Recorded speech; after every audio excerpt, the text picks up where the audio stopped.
तेजस्व अभियान न्यूज़ भोपाल। भोपाल के रवींद्र भवन में क्षेत्रीय परामर्श बैठक आयोजित। मंत्री निर्मला भूरिया ने दिव्यांग बच्चों के लिए जागरूकता अभियान पर जोर दिया। 2024-25 में देश भर में 4155 बच्चों को नया और हेल्थ से भी सीमेचर्स आए हुए हैं यहाँ पे। सभी को मेरा नमस्कार।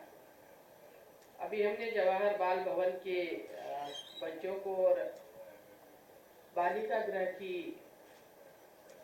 बालिकाओं को और दो चीज़ें देखी। एक कारा की लघु फिल्म भी हम लोगों ने, हमारा महिला बाल विकास विभाग है और हमें मिलकर के, क्योंकि फील्ड में भी हम काम करते हैं, चाहे वो ग्रामीण क्षेत्र हो, नगरीय क्षेत्र हो, विभाग मिलकर के ही मुख्यमंत्री डॉक्टर मोहन यादव जी लगातार इन क्षेत्रों में काम कर रहे हैं, चाहे वो महिला सशक्तिकरण की बात हो, बच्चों की बात हो। लेकिन आज करें तो कहीं न कहीं फील्ड में हमें एक साथ, फील्ड में तो दोनों ही जाते हैं, लेकिन हमें एक साथ अगर हम मिल करके करेंगे तो हमें इसकी ज़्यादा हमें सफलता मिलेगी।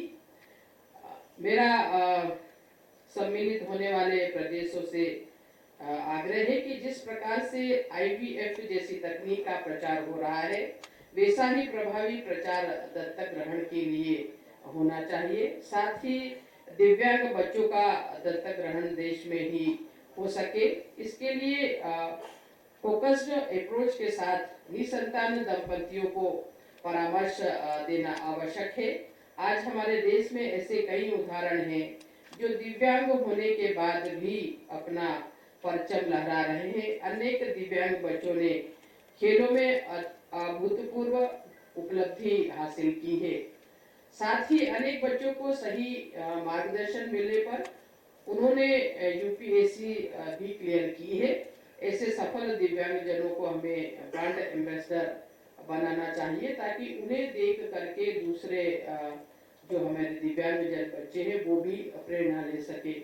मैं बताना चाहूँगी कि हमारे विभाग की ही पंजीकृत संस्था SOS से 8 दिव्यांग बच्चों ने अंतर्राष्ट्रीय स्तर पर गोल्ड मेडल तक प्राप्त किए हैं, जो यह बताते हैं कि यदि सही मार्गदर्शन मिल जाए तो दिव्यांग बच्चे भी अपनी योग्यता दिखा सकते हैं। मैं स्वयं भी समय समय पर ऐसे बच्चों से मिलती हूँ, ताकि उनका आत्मविश्वास देखकर भी हमें आश्चर्य होता है कि देखो कहीं न कहीं कमी होने के कारण भी इन बच्चे भी काफ़ी कुछ कर रहे हैं।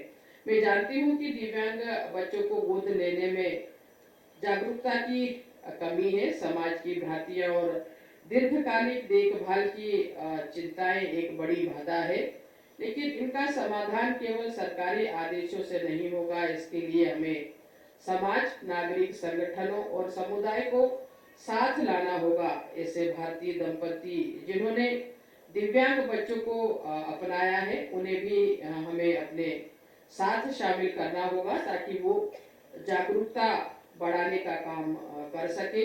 मैं यहाँ कारा का विशेष धन्यवाद करना चाहूँगी कि मध्य प्रदेश सरकार द्वारा पूर्व में दिए गए कई महत्वपूर्ण सुझावों को उन्होंने स्वीकार किया और लागू किया। यह केंद्र और राज्य के बीच समन्वय का एक उत्कृष्ट उदाहरण है।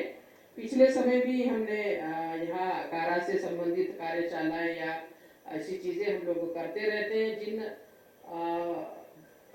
ये कहेंगे कि विदेश में रहने वाले जिन लोगों ने हमारे यहाँ के बच्चों को एडॉप्ट किया, उनको भी, उनकी भी समस्याएं सुनने का और सारा हम लोगों ने यहाँ कोशिश करी थी। और कोशिश ये करते हैं कि समय समय पे इस तरह की संस्थाओं या इस तरह के लोगों के साथ में बैठ करके हम किस तरह की समस्याएं आ रही और आगे हम उनके लिए क्या बेहतर कर सके और सुझाव दे सके। और मुझे खुशी, जैसा हमने कहा कि हमने सुझाव दिया था कारा को, केंद्र को, और बहुत सारी चीज़ें हमारी वहाँ पे मानी गई, क्योंकि जो फील्ड में काम करते हैं, नीचे स्तर पे भी काम करते हैं, यहाँ बैठ के जब हम मंथन करेंगे तो बहुत सारी चीज़ें निकल कर के हमारे सामने आती है। और उन बातों को अगर हम सामने रखते हैं तो निश्चित तौर पर ऊपर भी हमारी बातों को माना जाता है और उसे लागू किया जाता है।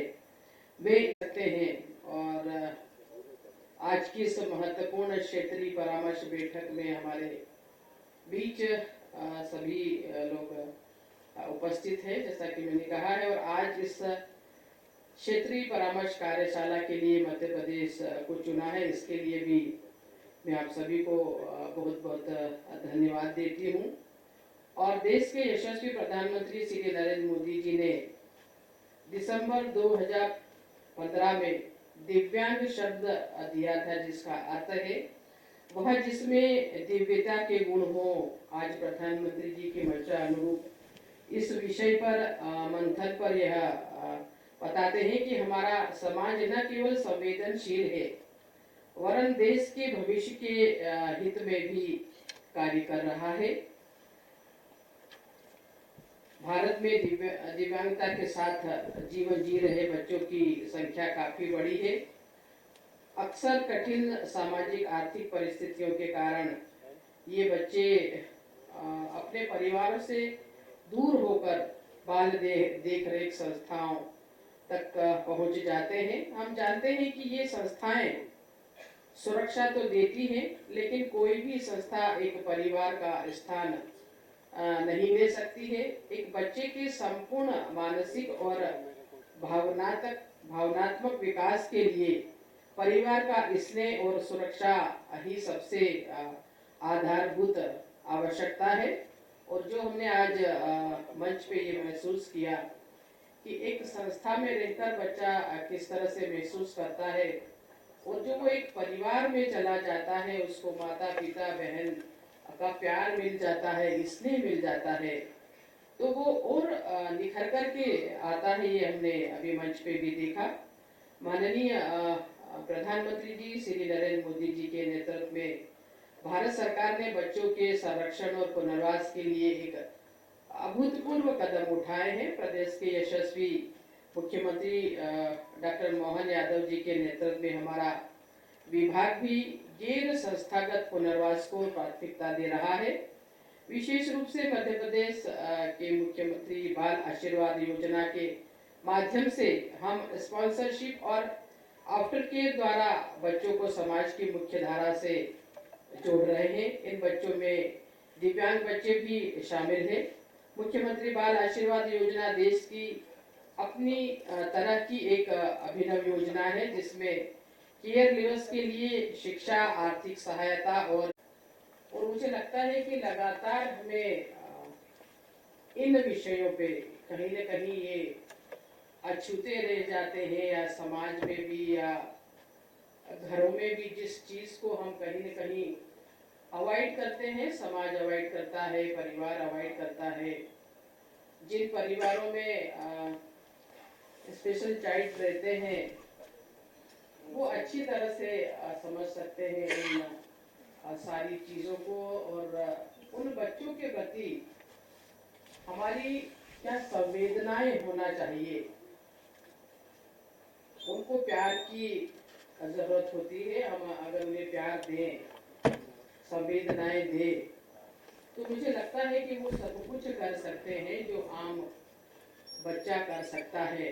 और वो सभी चीज़ें हमने नृत्य नाटिका में और लघु फिल्म में देखा। जिन बच्चियों ने यहाँ पे नृत्य किया, 8 दिन की उनकी प्रैक्टिस है और हमें ऐसा लग रहा था जैसे प्रोफेशनल हों वो। इस तरह से उनके मूवमेंट हमें लग रहे थे। तो हमें ये कहना चाहिए आगे भी हमें किस तरह से करना है, किन चीज़ों पे हमें फोकस करना है। हमारे करती हूँ कि इन संस्थाओं से और उन बच्चों से, चाहे वो आफ्टर केयर के बच्चे हो, बाल भवन के बच्चे हो, ऐसी संस्थाओं में उनके बीच में कुछ समय हम लोग बिता सके। मैं खुद भी अपनी तरफ से ये पूरा प्रयास करती हूँ कि मैं उनके बीच में रह करके कुछ समय बिताऊं और उनको क्या तकलीफ है, किस तरह की सोच है, आगे किस तरह से वो बढ़ना चाहते हैं, और वो खुलकर अपनी बात को रखते हैं कि हमें आगे बढ़ना है, हमें पढ़ना है, हमें इन संस्थाओं में काम करना है, तो मुझे लगता है कि हम उनके बीच में जाते हैं, उनको स्नेह देते हैं और अपनत्व देते हैं, तो वो बच्चे खुल करके अपने साथ में आते हैं। मैं यह मानती हूँ कि दिव्यांग बच्चों के पुनर्वास में दत्तक ग्रहण एक सशक्त माध्यम है। फिर भी यहाँ चुनौतियाँ बहुत ज़्यादा है। वर्ष 2024-25 के परसेंट ही ऐसे बच्चे हैं जो स्पेशल नीड्स के बच्चे हैं जिनका सब कुछ नहीं होता है। हमें आगे बढ़ के काम करना पड़ेगा और उन जो संवेदनाएं हमको बाल भवन के बच्चों ने या कारा की फिल्म ने दिया चाह रहा है कि उसे एक स्वस्थ बच्चा मिल सके, लेकिन दिव्यांग बच्चे कहीं कहीं लेते, जैसे विदेश में है, विदेशों में लोग ज़्यादा दिव्यांग बच्चों को एडॉप्ट करते हैं, लेकिन हमारे यहाँ अभी कहीं न कहीं कमी है। तो और उसी को लेकर के और ये प्रचार प्रसार किया जा रहा है और इस तरह के सेमिनार किए जा रहे हैं। और भी जगह हमारी कोशिश ये रहेगी कि हम और ज़्यादा से ज़्यादा इस तरह के सेमिनार करें ताकि प्रचार प्रसार हो और लोगों को भी पता चले। अभी कई तरह की मुझे लगता है कि परेशानियां भी आती कि लेना तो चाहते हैं, लेकिन हम किस तरह से ले सके ये नीचे तक नहीं पहुंच पाता है। तो उसका भी प्रचार प्रसार हम लोग कर रहे हैं और उसी उद्देश्य को लेकर के सरकार, हमारे मुख्यमंत्री, हमारे प्रधानमंत्री और हमारा विभाग और सभी मिलकर के हमारी ये कोशिश है कि जो हमारे दिव्यांगजन बच्चे हैं उनको भी कोई न कोई परिवार मिले, यही कोशिश है। ये आपका गैर संस्थागत पुनर्वास का जो थीम दिया है, तो जी, इसके अंतर्गत जैसे गवर्नमेंट की तो जो राज्य दत्तक ग्रहण शासन रहता है, जी, इसके अलावा दूसरी संस्थाओं को भी इस माध्यम से जोड़ ये के सब संस्थाएं भाई जो भी करना चाहे, हम लोग कह रहे हैं ना कि परिवार हो, समाज हो, जो भी संगठन काम कर रहे हैं इस और प्रयास कर रहे हैं, उन हम सभी का ये प्रयास रहेगा, होना चाहिए प्रयास कि हम ऐसे बच्चों को सहानुभूतिपूर्वक कहीं प्रचार प्रसार करें और ज़्यादा से ज़्यादा उनको लाभ पहुंचा सके। पूरा सहयोग मिलेगा। पूरा सहयोग मिलेगा। जी, ओके, थैंक यू।